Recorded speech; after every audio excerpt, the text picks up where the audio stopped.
was 24 and had recently moved there to live with my best friend. I got a job at a massage envy in Back Bay to cover bills. At the time this happened, I had only been working there for a month. Since I was new, I often had to work the closing shift. One night after closing the shop around 9:45 p.m., I said goodbye to my coworker and started walking to the bus stop a couple blocks over. Walking alone had never been a problem until that night. There were a few other people out walking, but other than that, the square was dark and quiet. Then, I noticed a man walking a short distance behind me. At first I didn't think anything of it, assuming he was just going the same direction as me. After a block though, he caught up and started to walk right next to me, as if we were together and heading to the same place. My heart began to beat faster as my full attention was drawn to him, trying to figure out what the hell he was up to.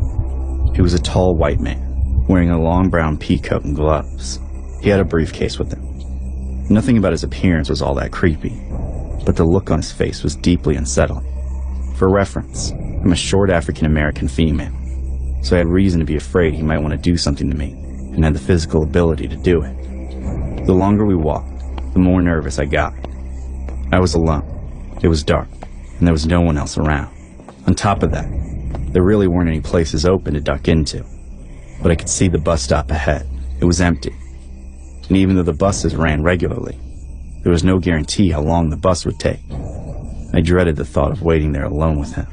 He was still walking next to me while all of this went through my head, frantically trying to think of what to do. My thoughts were interrupted when he asked, "Are you from here?"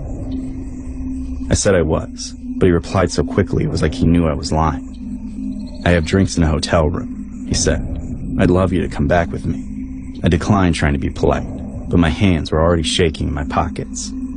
As we kept walking, the man was insistent that I go with him, and that it would be a fun time. I didn't want to get forceful with him because I didn't know how he'd react. At last I saw CVS just up ahead. I mumbled something about having to go and ran into the store, not knowing if he'd followed me, but needing someone, anyone else to be around.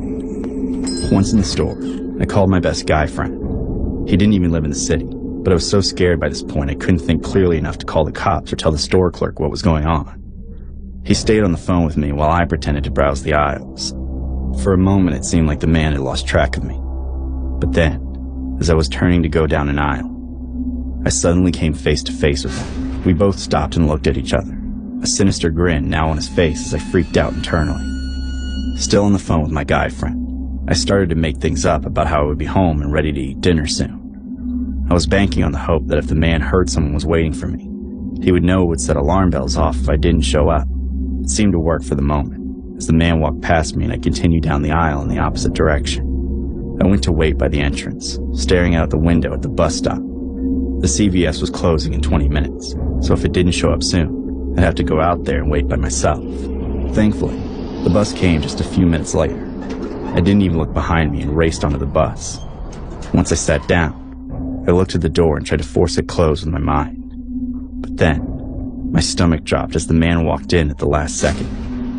I froze in terror, watching him walk closer and closer, then sit down in the seat right next to me.